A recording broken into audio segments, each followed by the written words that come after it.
Good morning, everyone. Hope we're all having pleasant mornings, despite the rain, depending on where you are in the UK, of course. We are primed and ready to go. We are just going to wait for, I think, a few more people to join, and then we'll crack on. So, yes.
Okay, it's 11:02, so I think we're gonna make a start, and people can join if they need. I've got no need to have your videos on, but if someone with their video on could just give me a thumbs up to say that the audio is coming through okay and you can see the slides, that would be great. Excellent. Thank you, Roger. So thank you all for coming. We're really delighted to see you all on screen today, and really hope that you'll find this a useful session, giving you more information about the Building Resilience Programme. My name's Tristan Lawrence. I'm the Grant-Making Delivery Manager at CAF, and I've been working, on the Building Resilience Programme and other resilience programmes for a couple of years. I'm joined today by Lara Russell. Lara, give us a hello. Hi, yep. I've been working, I'm Lara Russell, and I'm one of the impact consultants that's been working on the design of the Building Resilience Programme with Tristan, and have also been involved in lots of our previous resilience programmes, working directly with the organisations that have been taking part. So yeah, look forward to taking you through it today. Thank you, Lara. Just a small bit of housekeeping. I think you're all automatically been muted. But if you keep yourself on mute until the end, when we'll have our Q&A. If you have any questions at any point, then there is a Q&A function, which you can see at the kind of top of the meeting bar, where you should have access to. Do pop them there if you can. That's what we're going to check first. We'll then probably do a kind of a trawl of the chat to see if any questions got lost. Any questions that we can't answer today, we'll take note of, and we'll answer by email. We're going to take all of the questions that have been raised today, create a nice document, and share that and make that available. We will be recording today's session. I think it started as soon as the meeting did. That's so we can make this session publicly available online for those that can't attend, and indeed actually for anyone else that wants to refer to anything again at any point in the application process. And we're also planning to make those slides available today. We've got a lot to cover. If there might be a few bits that we don't manage to get to, we'll still have those slides to kind of refer to. I think with that, we better crack on.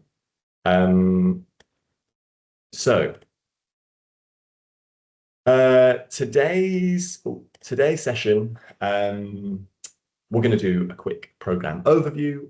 All of the information really that we'll be talking about today is available on the website and on the applicant guidance link.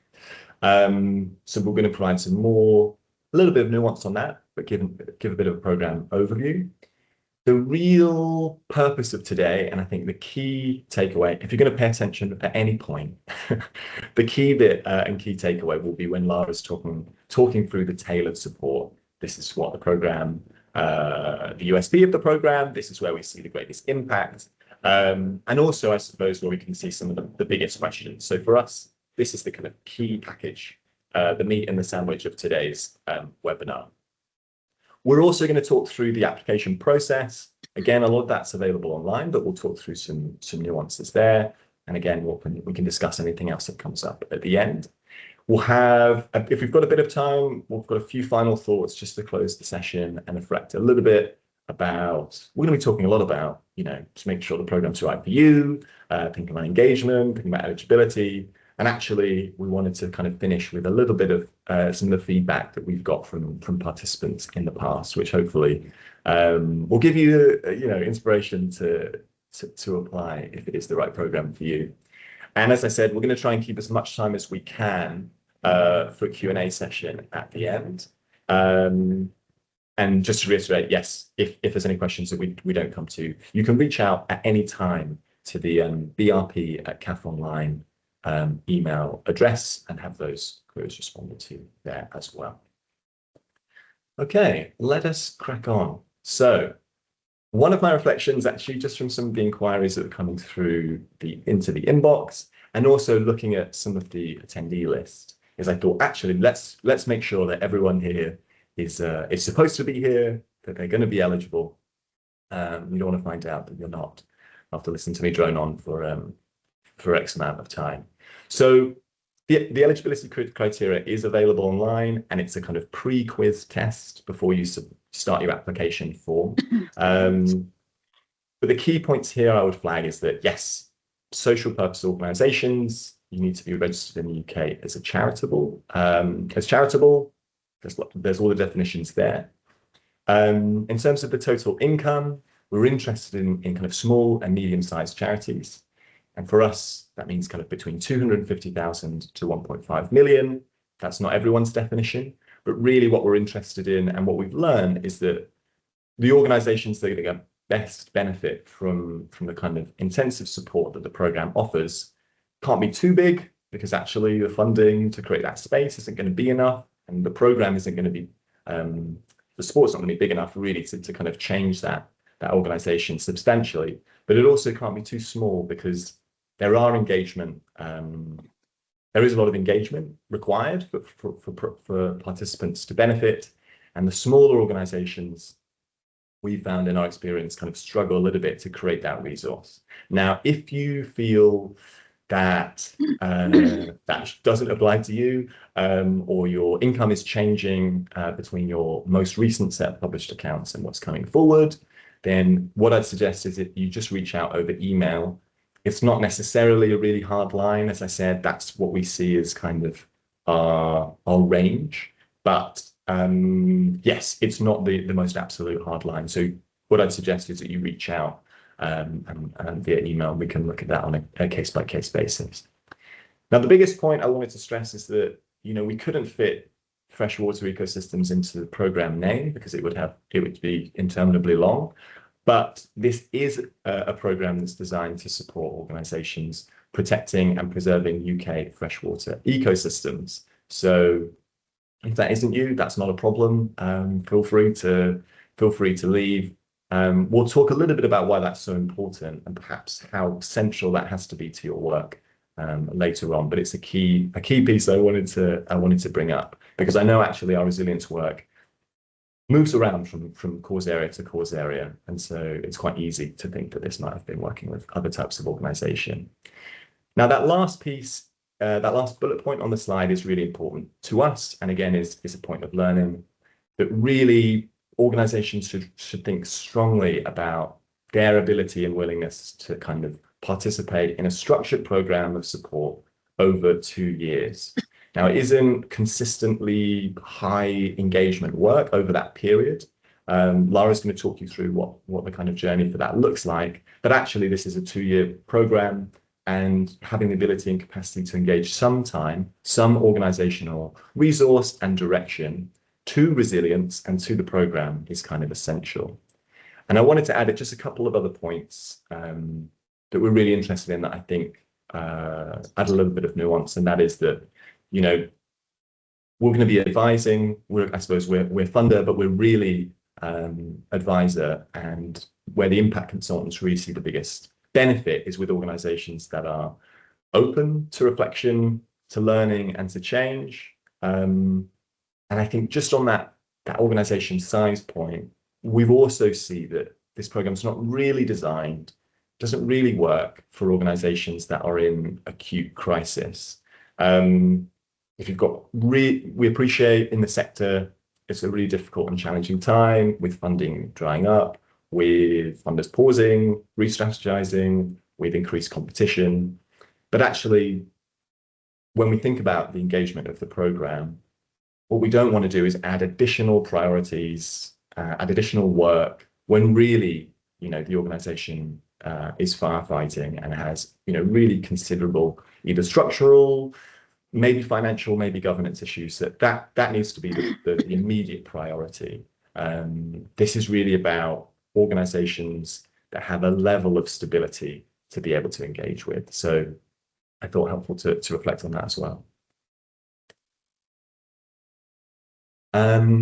I thought I'd just quickly cover these off. I'll probably say it quickly all the time, and sometimes it will be quick. My intention is to be quick, but it won't, maybe sometimes it won't be. Two key questions I'm sure you're all wondering: why resilience and why freshwater, and kind of why both? Well, CAF's approach to resilience began in kind of 2016 and 2017. It was a recognition of the huge contribution that small charities make, but also that they tend not to receive kind of resilience support, unrestricted funding, the kind of support that facilitates them to become more robust, to become more effective, to become more impactful. And that didn't feel right. And so we carried out some research and really have been building out a number of programs, iterating our approach and learning from our programs about how best we can support small to medium-sized charities to become more resilient.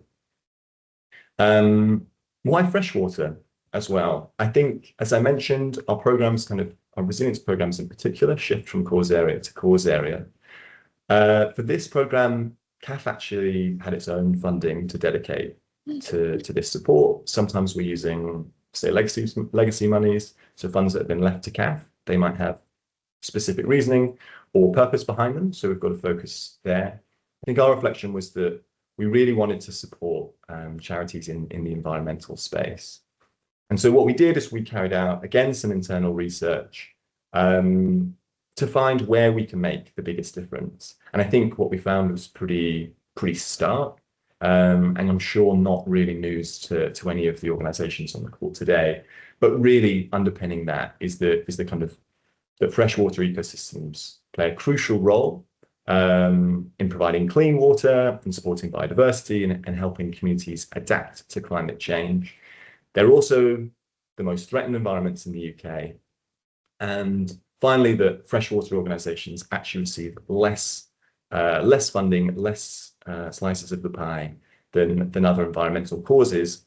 And a recent report, found that in European environmental foundations, the funding was kind of devoted to freshwater causes was at between 1% and 2%. So I think really confirms our position there and the reasoning why we decided to focus on freshwater. I wanted to talk through quickly really a theory of change that we've built around our resilience programs, partly because actually I think it might be helpful to see and place in context some of the decisions that we've made, why we've built the programs in the way that we have, and also a reflection that we tend to ask a lot of, as a funder, a lot of supported organizations for their theories of change. And it felt maybe a good opportunity to provide that transparency to see, okay, well, this is what we're thinking about. So I appreciate as well some of the text is going to be quite small. You can kind of peruse this at your leisure once we share the slides. But underpinning, I guess, this approach on the left-hand side are our activities. Sometimes we refer to these as our resilience dials. And these are the things the ingredients to the programs that we think are going to make the biggest difference. And we sometimes call them dials because we, depending on the program, we've dialed them up or down. At the top, but probably not the key facet of the program, is grants. Within that, we've got unrestricted funding. The sole purpose of that is to provide space to engage with the tailored support. I think adding, as I said, adding a workload and adding priorities to organizations without acknowledging A, the difficult position that many organizations find themselves in, and B, that they've got to somehow kind of create some resource within their organization to facilitate that wouldn't feel right. So that's why the unrestricted funding exists within the program. And alongside that is funding restricted for organizational resilience. We're not big necessarily on restrictions in funding, but the constant feedback that we get from organizations through our resilience programs is that actually having a pot of funding solely restricted by the funder helps create that space internally to kind of focus on resilience and some of those key kind of operational elements when there's a lot of pressures externally and internally to kind of spend that on service or project delivery. So historically and at the moment, that's always been kind of split 50-50. Alongside that, and the kind of, I won't speak too much about it. Lara's going to really delve into this, but is the tailored support, which is a mix of kind of core resilience activities, things that all organizations are going to do to support their growth and their resilience. The kind of rolling resilience activities, which is a kind of a mix of independent and touch points with us, and supported along kind of bespoke consultancy support. So the kind of your own relationship with our impact consultants, as Lara said. And the last piece of the puzzle really is peer support. And that is because we reflected that by bringing organizations together that all had their own, sometimes disparate resilience challenges, brought enormous value and learning to the participants in the program. So actually, sometimes what can feel like a very lonely place, whether it's governance issues or fundraising pressures or data management, there's actually opportunities to learn, and it's something that we've been told a lot actually by our participants. They find it really useful. So all of those ingredients are designed really to support social purpose organizations to have the understanding. It's a key part, understanding of resilience needs, and then the tools and resources to build that resilience over the course of the program and beyond as well. Now, it's probably pretty obvious, but the aim of that and the outcomes we're chasing there are more resilient social purpose organizations. And I guess just to flag, that then moves on to our overall impact here, which is stronger freshwater ecosystems. Now, when I mentioned why we're really interested in organizations whose sole focus is freshwater rather than maybe a project or kind of a partial focus, is that because we're supporting the whole organization as a whole, it's really important that their whole mission is devoted to freshwater, because that means all of that impact that's coming and outcomes that are coming from resilience is feeding straight into our overall goal. Those contextual enablers at the bottom are some of the things, they're like the additional recipe, the toppings for success that we see in the charities and charitable organizations that we're working with. So we've got to make sure that it's coming at the right time. We need to make sure that there's the internal buy-in, that there's ability to engage within the organization, and that actually there's an openness from those organizations to a critical friend. A lot of that is on us in building that trust, but and in fact all of those really are reflections of how we facilitate that as much as a kind of shopping list for the organizations we support. I'm going to move on and just quickly cover these. There's my keyword: principles, trust. I think a lot of the work we're doing here and we try and focus on is built around trust-based philanthropy. And that's our gold standard, and that's the standard that we're trying to hold ourselves to. As I said, I think that within the program, participants also benefit most when they can trust us, and I think that building of that trust for us is really important. The biggest challenge, I guess, to overcoming that is actually to be flexible. And so the biggest change over time within this program is that we are trying to adopt a much more flexible approach. So there are consistent activities and requirements that Lara will talk through. But actually what we've seen is that organizations can engage and will inevitably need to engage slightly differently over the 2 years. Proportionate, something that all funders kind of speak about. Again, that's a standard that we hold ourselves to. We really appreciate that your time is valuable, and when we're asking for information, whether that's the application or whether that's reporting, we are always reflecting that our actions need to be proportionate and what the end goal of that information is. And I would just flag that we really want to hear when we're not achieving that, whether that's the application process or whether that's during the program as well. This is not a new approach. It's since 2017, so it's 9 years old. But it's an approach that we're continually trying to learn from. All of the learnings that we're really interested in all you'll see in all of the reporting, is so that we can improve the programs moving forward and to ultimately benefit future participant organizations. And the last one is co-design as a kind of core principle. And that's not, well, a lot of work with Charities has gone into building the approach, but particularly here we're focused on those peer learning and kind of workshop elements of the program, and saying, okay, well, what is useful for you? You know, we've got a budget set aside for the program. How we kind of spend that in terms of that peer support, whether that's in-person meetings, whether there's topics or trainings that are going to be most useful. We've got that flexibility, as I said, that there's input that for participants to say what's going to be most useful. And just to sum up, finally, and this should be familiar, but the Building Resilience Programme is a flexible programme of support combining core activities and optional activities designed to strengthen organizational resilience, focus on building long-term organizational capacity and not just project delivery. Funding that's available is designed to support engagement and participation. This isn't really a Funder Plus model. This is intended to be a kind of programme of support. And the real offering and the real benefit to participants is in the tailored support in that kind of third column there. And that's what I'm going to pass over to Lara to talk through now. Thanks, Tristan. So hopefully I'll now be able to take control of the slides, which is that it's not quite working. Try now. Oh, there we go.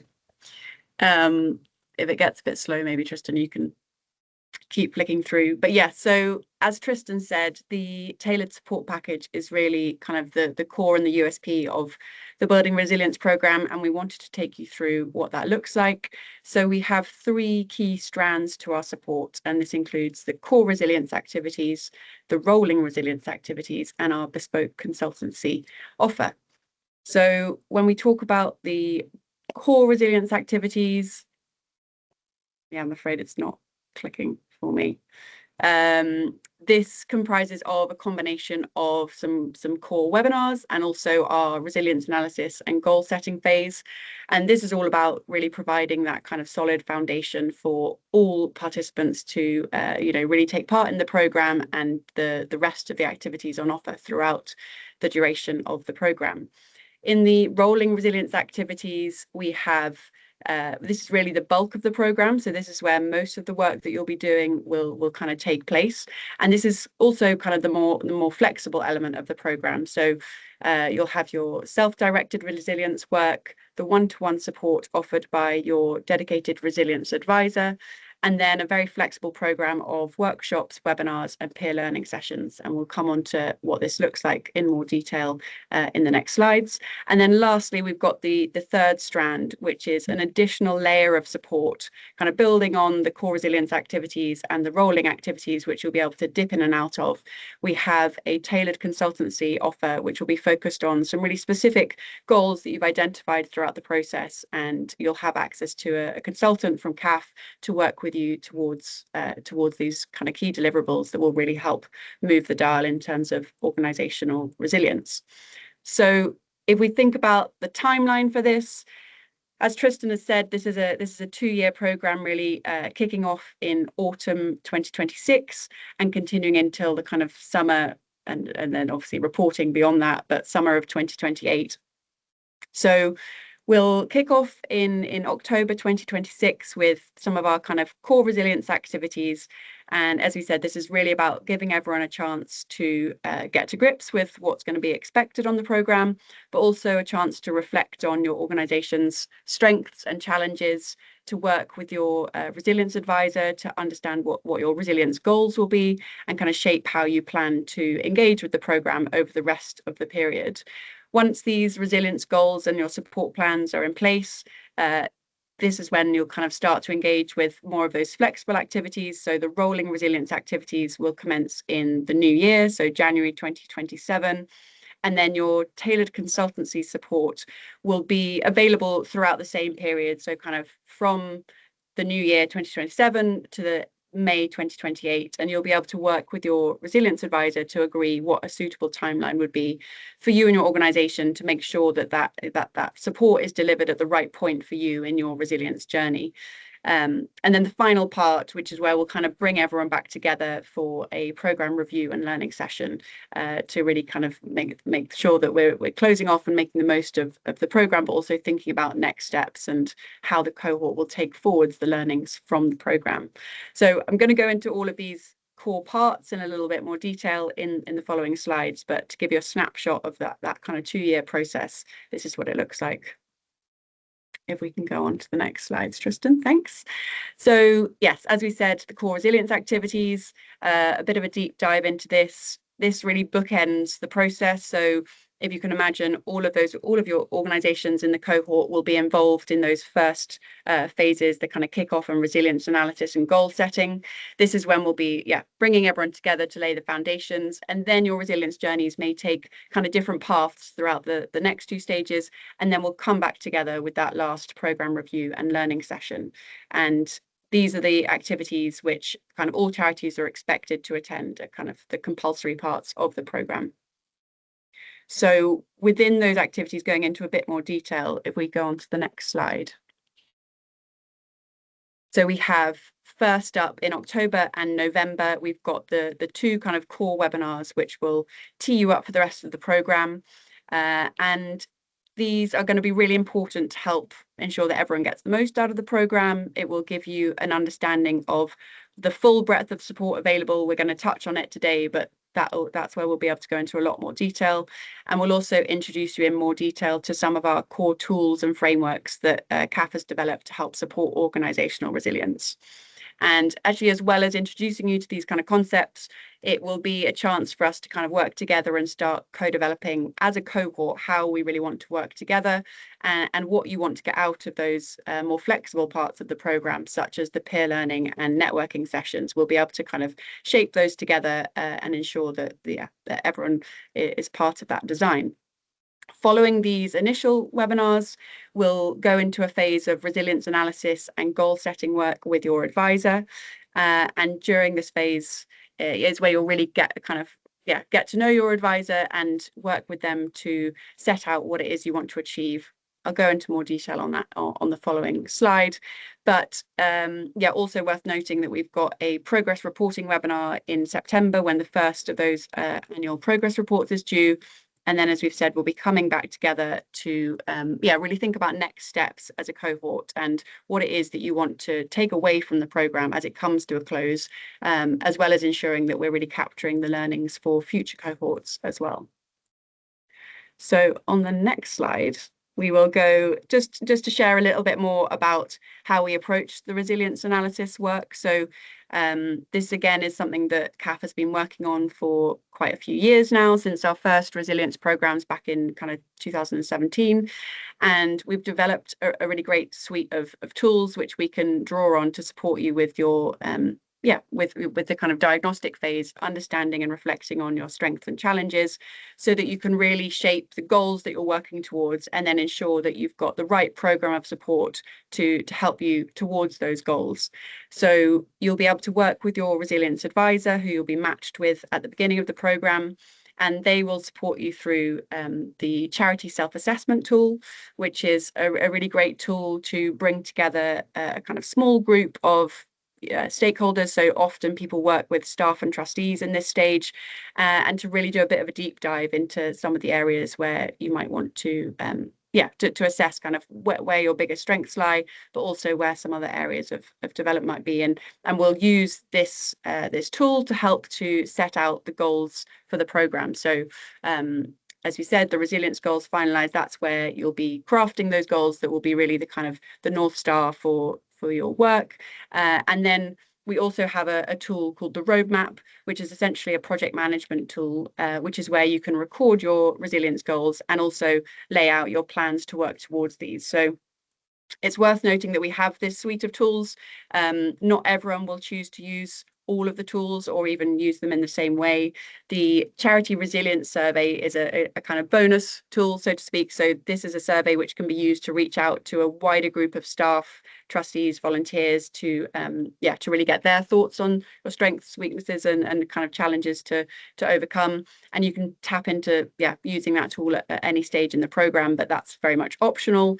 Whereas the self-assessment tool and the resilience goals are really kind of essential to lay that foundation. And we've also, the way that we've developed our monitoring and evaluation and learning for the program is the self-assessment tool is a really helpful tool, really important for us to be able to actually understand the longer term impact of the program as well. So you'll be contributing to that learning piece through working on that with your advisors. And at the end of this point, you'll have a roadmap in place, which will, really kind of set the direction for the rest of the program. So if we move on to the next phase of support, we have the rolling resilience activities.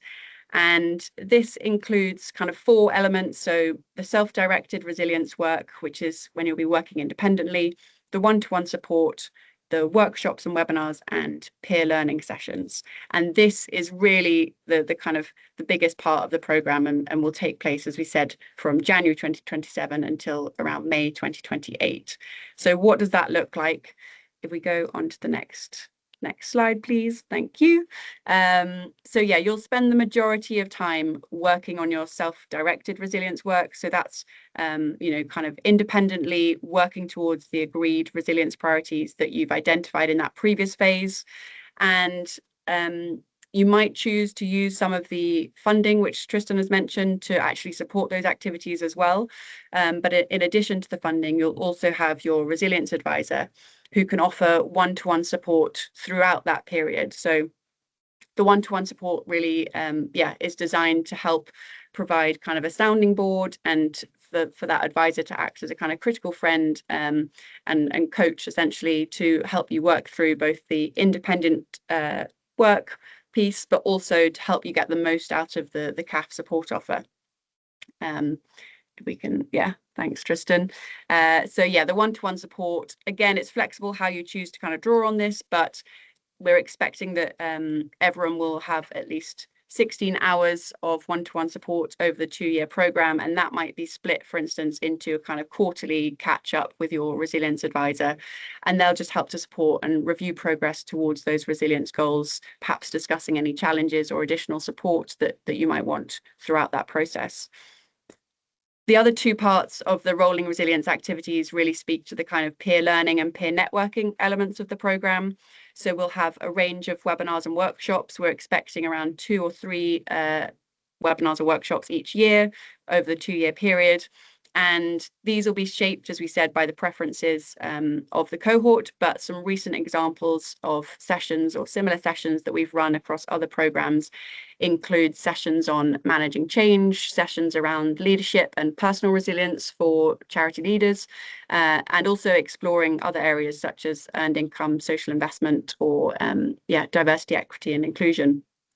And the peer networking will kind of overlap with the webinars and workshops. We'll make sure that all of those webinars and workshops are a really kind of engaging space, but there'll also be some dedicated time for peer networking online, because we appreciate that this is a UK-wide program, so we won't necessarily be able to get everyone together in person, but we have plans for kind of virtual coffee rotas, and we'll also be really keen to get your thoughts on how best you'd like to kind of take that peer networking forwards. Just flicking ahead, working with us, this is just a note on kind of the role of the resilience advisors. As we said, they are really here to help kind of provide clarity, insights, and act as a critical friend throughout the process. So a kind of trusted partner to both support, but also challenge your thinking and challenge you to kind of, think about new opportunities and ideas in perhaps a different way. And it's an element of the program that's been really valued by past participants. So we'll then move on to the final phase of the tailored support offering, which, as we said, is the kind of the extra layer on top. Is the tailored consultancy support. And you will work with your resilience advisor in those initial phases over autumn 2026 to start to understand actually where this might be of the most value to you, and to identify perhaps some specific deliverables that you might like to work with tailored, like a kind of dedicated consultant to really spend a bit more time on that specific area. And you will have up to 8 days worth of support from those consultants. So what that looks like is to be discussed. So it's as we said, really targeted work streams with kind of very clear deliverables. So unlike the conversations you'll be having with your resilience advisors, which are those kind of regular touch points, which will be a kind of I guess a more kind of light touch kind of relationship. They won't necessarily be getting involved in any of the work, but kind of more of that kind of critical friend. The consultants that you'll be working with, will have a very kind of clear plan and deliverables to help you work towards your resilience goals. And there are 8 days available per charity. It'll be up to you how much of those 8 days you want to tap into, and that can be discussed with your resilience advisor at the start of the program to kind of help think about how you might like to work with that, and how you can get the most out of that support that's available to create a really bespoke plan for you. Next slide, please. Thank you. So I think this has already come up in the Q&A, and hopefully this starts to give you a flavour of some of the kind of ways that those consultants might work with different organisations to support on some kind of specific work streams. So typically, this has kind of been aligned to our resilience framework and crosses all areas of the resilience framework, from strategic development to governance and everything in between. Some examples here. It might be working with you on developing a new strategy, or perhaps revisiting or helping you to think about your theory of change. And then, with other organizations, we might be working on fundraising or helping you to think about new opportunities to diversify your income streams, or even a combination of one or two of these areas. We've got a lot of charities that we've been working with on governance as well, and I think that came up in the Q&A. So whether that be kind of running sessions with trustees, kind of looking at board development, looking for areas where we can support your trustees to be the best that they can be, and to support you and your organizations to do more of the great work that you're already doing. This is obviously just a few examples, but hopefully brings to life some of the kind of variety on offer. And it'll be very much kind of down to you and the advisor that you're working with to agree what would be most beneficial for you and what would an appropriate timeline look like. And then I think the last thing from me really is just to highlight that this is a really exciting program, and there's a lot of support available, and a lot of different kind of activities to tap into. Obviously, with that does come a certain level of commitment, and we wanted to make sure that we're really transparent about what's kind of expected of organizations on the program, and also help you to kind of plan for that and think about that when you make your application. So we've shown here, we've got again the core resilience activities, which are the kind of essential components of the program. And we expect that for the core webinars, so the bulk of that coming earlier in the program, they will be between an hour to 90 minutes for each webinar. So that would be around kind of 4 to 6 hours to engage with those. Obviously, there will be recordings, but again, that's the kind of thing that we would really anticipate everyone to be there in person to make the most of the kind of peer networking and the co-design of the later stages of the program.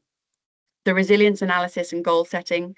This will be when you're working with that dedicated advisor to understand how you're going to engage with the program, what are the strengths, what are the opportunities that you're going to invest in, setting those goals and setting out that plan for delivery. And we found that this typically works best across kind of 2 or 3 sessions, so that you can kind of chunk it out into different sessions, working through the tools and setting those goals, and bringing in different team members as well at different stages within that process. So it might be that you want to bring some trustees into that. It might be that you want to bring other senior members of your team.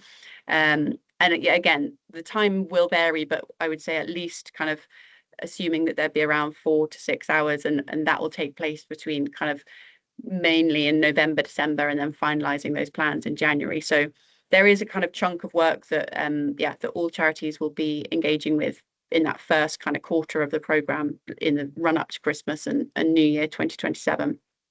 Then we move into the rolling activities and the consultancy, which is obviously kind of a lot more flexible, and you'll be able to really adapt that depending on your goals and also your capacity. So ultimately the self-directed resilience work, that's very much in your own hands to kind of decide when you're going to allocate that work and who is going to be involved in that.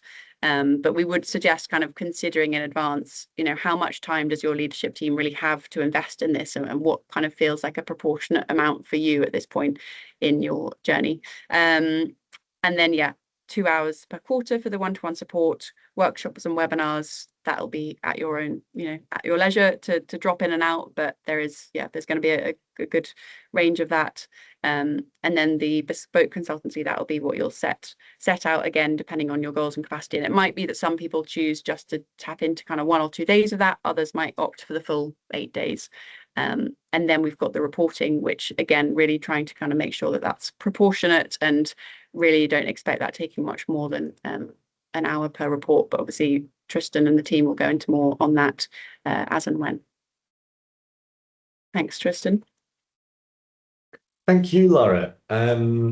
We have, how long do we have left? We've got 18 minutes. So I'm going to quickly talk through the application process and then just make sure we've got enough time to kind of get through that Q&A. So a lot of this information on the application form and on the application process is available on the website, but on the website itself, on the applicant guidance page. And also, I know no one likes accessing the form beforehand and creating a login, and that's perfectly fine. The questions are all listed on the page as well, but you're welcome to kind of look at that application form beforehand. But actually, there's no need if you look through the questions listed on the website.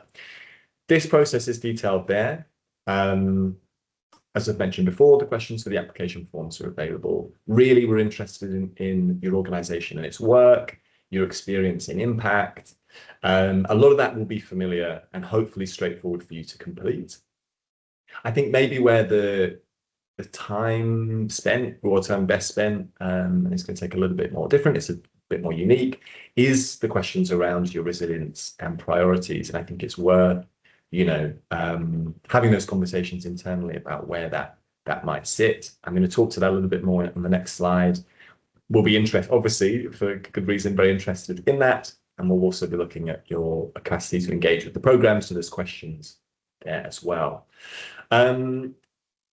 We don't know how many applications we're going to get. It's an open program, but we're looking to take forward a maximum of 30 applicants to be shortlisted, or around 30, depending on all kinds of factors, but that's kind of a prediction at the moment, for a conversation. And really, this is born out of the fact that we recognise, particularly when we're talking about resilience, particularly when we're talking about the individual circumstances of organisations to really benefit from or engage with the programme. What's written on the page leads to lots of inference, and lots of inference leads to lots of assumptions, and assumptions are often wrong. And so what we wanted to do is introduce a step that says, okay, well, maybe we could actually ask some of these questions face to face to get to really get a better sense of the kind of true positioning of the organisation, rather than relying on those assumptions. It also creates an opportunity for applicants to discuss any concerns or questions that they have around the key criteria of the program. So it's definitely a two-way conversation. And the timelines for those are all online. What probably isn't, I don't think is included there, but I wanted to flag is just as a final touch point, you've been awarded a grant. It will be an award in principle, and that will be subject to some due diligence, which is more straightforward for registered charities, slightly more onerous for KICS or anything that any organisation that's not a UK registered charity. And anyone that's familiar with CAF and our processes would be familiar with that as well. That it isn't intended to be to trip anyone up. It's definitely not intended to be, another giant application form. It's just the kind of final crossing of the T's and dotting of the I's. And in the vast majority of cases, there's no question, but it's always a kind of asterisk. And I thought helpful to flag here. I think I've covered a lot of this already, and I think the next slide is probably more useful, but just to focus this is listed on the website as well. This is what we're most interested in. So this is what you'll be asked to demonstrate in terms of your freshwater mission, in terms of your ability to engage, in terms of evidence of delivery of positive outcomes. I'm going to speak to that in the next slide. An understanding of your challenges. And I think I'll just quickly note that, we're not interested in organisation. We're not, you don't have to be able to talk the language of resilience, use our resilience frameworks, to be considered for the programme. What we're really interested in actually is just organisations that have a clear understanding of maybe some of the impacts of their challenges, even if the root cause is hidden, but they have some clarity around, well, these are the things that we need to address because these are the things that we can see are causing us problems and undermining our resilience. Lara's explained a big portion of the program is about helping organizations understand that. So we're not going to, it's not part of the assessment process to prove how well you know your own organization or its challenges, but actually just coming to the application process and coming to the board really with a sense of, okay, we've given this some thought, and these are the things that are really proving challenge for us at the moment. That's available online. This actually probably isn't. This is taken straight from our kind of internal assessment criteria, and I thought it'd be good to kind of share that with you in terms of the key questions that we're looking at. Now, all of these we've spoken about a lot already, so they shouldn't be too surprising. But this is really what we'd be looking for in applications. So the first point there is around track record. Now, if we think about that theory of change, we need to be sure that we're going to be increasing organizations' resilience in order to better support and preserve and create stronger freshwater ecosystems in the UK. So to some degree, we have to be confident that an organization first obviously meets the eligibility criteria, but also is having a positive impact. It's not something, to be completely honest, that we're going to be comparative about. It's more of a gateway for us just to say, okay, we can see that there's clear evidence that this organization is, as it's written here, translating its mission and activity into meaningful outcomes, but we're interested in kind of positive impact. The second point is the kind of bigger discussion, maybe could be the whole discussion. How significant a difference would this program make to the organization's resilience? So we're going to be looking at the information you provide and say, okay, well, we know the program and we can see your needs. How good a match is actually this gonna be? A lot of learning that we've had, as I said, and we've got a lot of expertise in the team to kind of assess that. And to be honest, it's not something that's gonna, now that you know that, it's gonna maybe change the way that you provide that answer, because what we need to see is kind of that distance traveled. So that's really important for us. The critical factor in that we've seen for organizations benefiting from the program is their ability to engage. So I know it's kind of been a big theme of today's session, but for us, that's a critical piece. And where organizations have struggled to engage with the program, that's also where they've struggled to benefit from it. And so for us, that is obviously something that we'll be looking at. You'll be asked to provide kind of there's questions in there. You kind of talk, hopefully, very openly and honestly about how you're going to be able to do that. And I would stress again, there isn't really any benefit to anyone or to the kind of process or indeed to the sector overall in trying to kind of create that space where there really isn't any to engage with the program. Because we, what we're hoping is that through this program, we're going to see greater opportunities like this for the sector and for all, the charity sector overall as well. And the last piece is just around, like in so many of the programs that we run, we're going to apply an equity lens to our assessment. So when we're looking at the organizations that we support, we're really interested in finding those opportunities where we can support organizations that are historically under-supported, that haven't really had access perhaps to the same opportunities in terms of resilience funding, perhaps in terms of big unrestricted funding, significant partnerships. Again, because this is quite a foundational program, we think that where we can see the biggest difference is with organizations perhaps who aren't in the kind of more resilient end of the spectrum. And if you're in that end of the spectrum, you've probably had a lot of opportunity to get you there. So with all of the funding that we do at CAF, we're really interested in not following the existing kind of inequitable or unequal funding flows. So that'll be something we think about. That actually brings us on to the Q&A, which I'm very happy about because I think this is going to be really important. I'm going to have a look through, and I can see, Lara, you've already had got ahead of us in getting through some questions. If you've only just had a thought of a question now, feel free to pop it in the chat and we will kind of talk through. I'm happy to, Lara, I'm happy to pass any over to you, but I can take this first two perhaps. Roslyn, you had a question on how many charities you aim to take forward out of the 30 conversations. An excellent question. We are looking at around 20.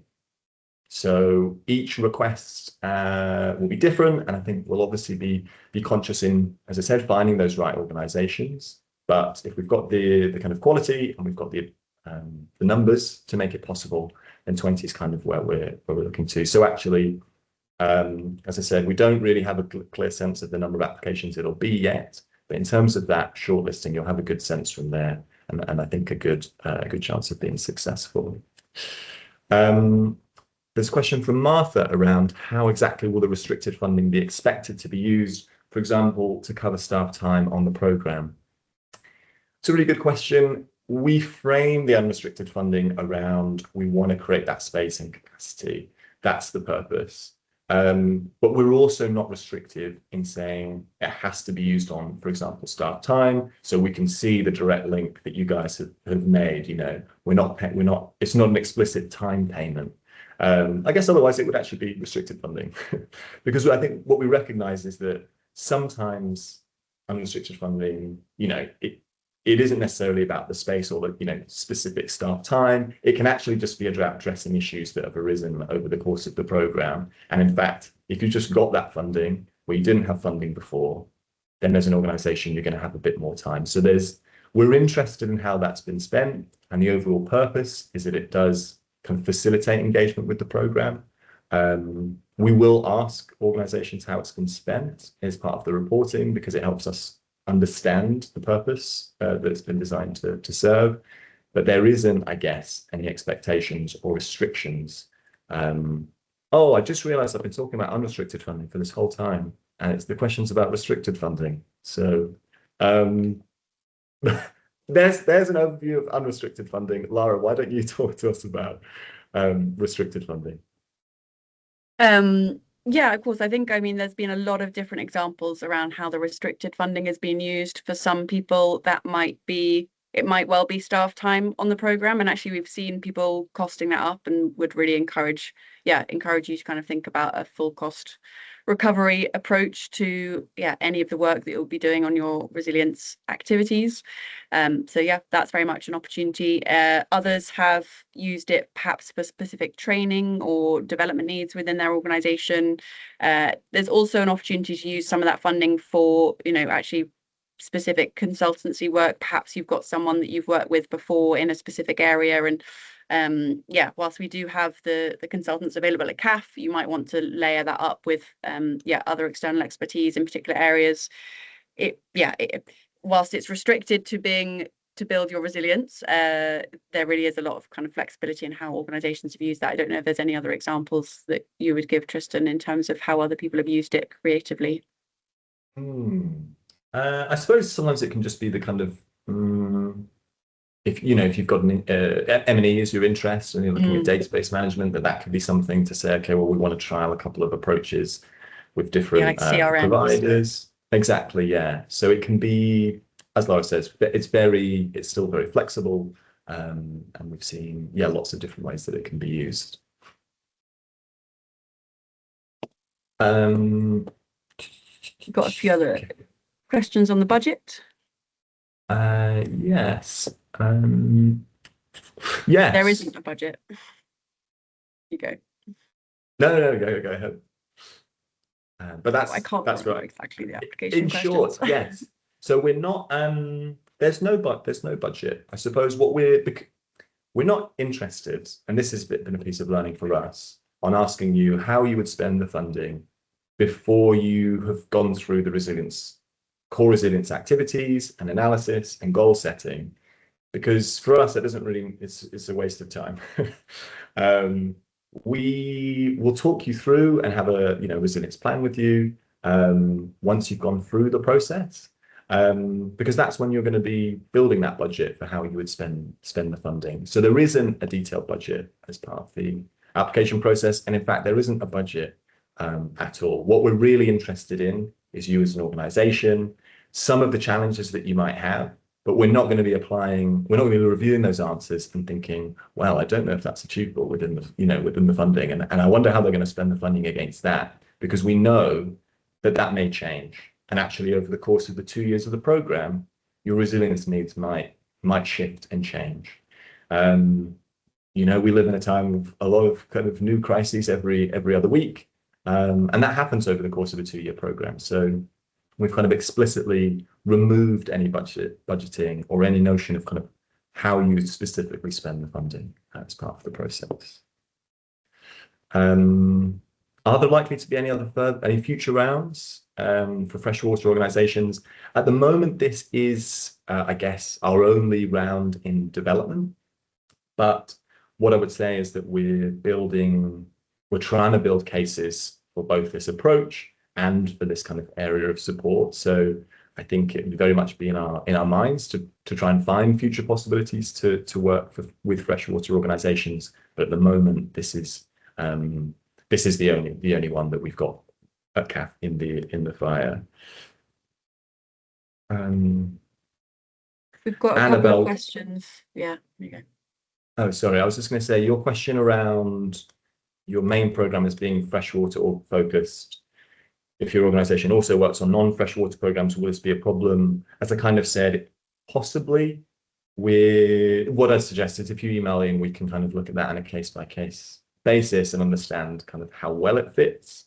But generally, as I mentioned, within our theory of change, because we're looking at the organization resilience overall, and therefore the organization overall, then for us, the clearest and cleanest impact for improved and stronger freshwater ecosystems is that kind of that whole approach. But I would say email in and we can talk about that.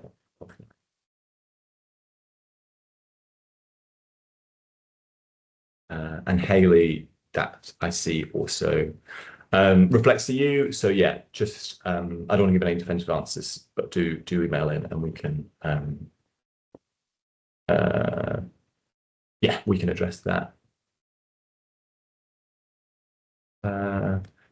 Kaz Bailey, your question on accounts and income, I would say again, email us and we can talk about that. And as I said, there is a little bit of flexibility baked in.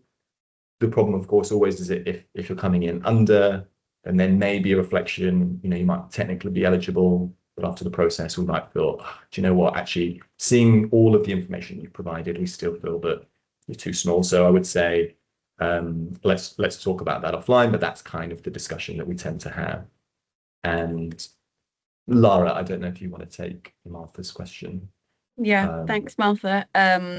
Yes, so the advisors are not freshwater experts and have more more of a kind of come from a charity resilience funder perspective, but we've been working with a lot of charities in this space to develop a kind of understanding of what can really benefit in these different areas of resilience. And we will be working with, and where we'll be drawing in kind of more freshwater expertise is through the workshops and webinars, which will be where we can kind of bring in other speakers. But it's kind of all around also thinking about how other charities, like thinking kind of creatively around how other examples from across the wider charity sector, how that might be able to apply in a freshwater context. So I hope that helps. And we'll be able to kind of speak to that a bit more when you get into the thick of it. And if there's anything, I think we're very conscious that if there's anything that you would benefit from that our advisors can't provide, then again, that's another case where you can use that restricted resilience funding to say, actually, we really need some, an advisor or consultant with expertise in something that we don't have in house, then that funding can be used exactly for that reason. We're at 12:01. People are still hanging around, which is a good sign, I think. Let's have these last two questions from James, and then we'll go. And as I said, email in any questions that you have, and we'll get to those in due course as well. Good question so James had a question on building the budget during the program. Does that mean you might change the size of the awards during the program? As that's clarified? No, we wouldn't. I think we consider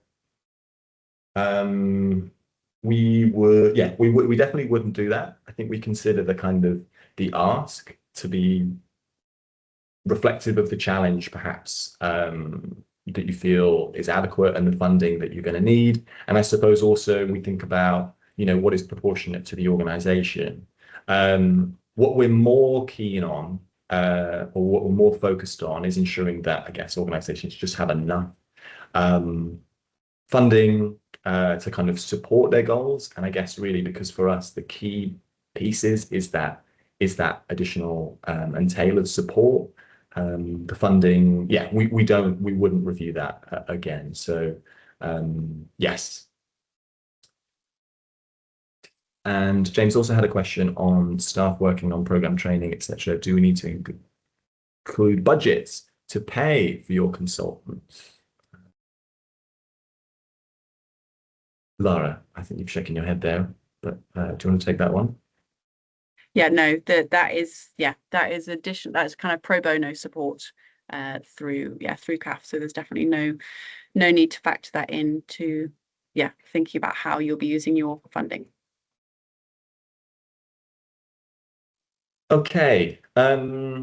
If there wasn't the most clarity in some of those answers, do feel free to email again. Otherwise, thank you so much for attending and for your interest in the program. It's been really exciting for us, I think, to see there's some interest in the program and to get a sense of all of you in reality as well, having spent a long time designing the program. So I think we'll call it there. But just thank you again for attending, and we'll get the recording and everything else shared as soon as we can. Thanks for joining us. Very much. Thank you very much.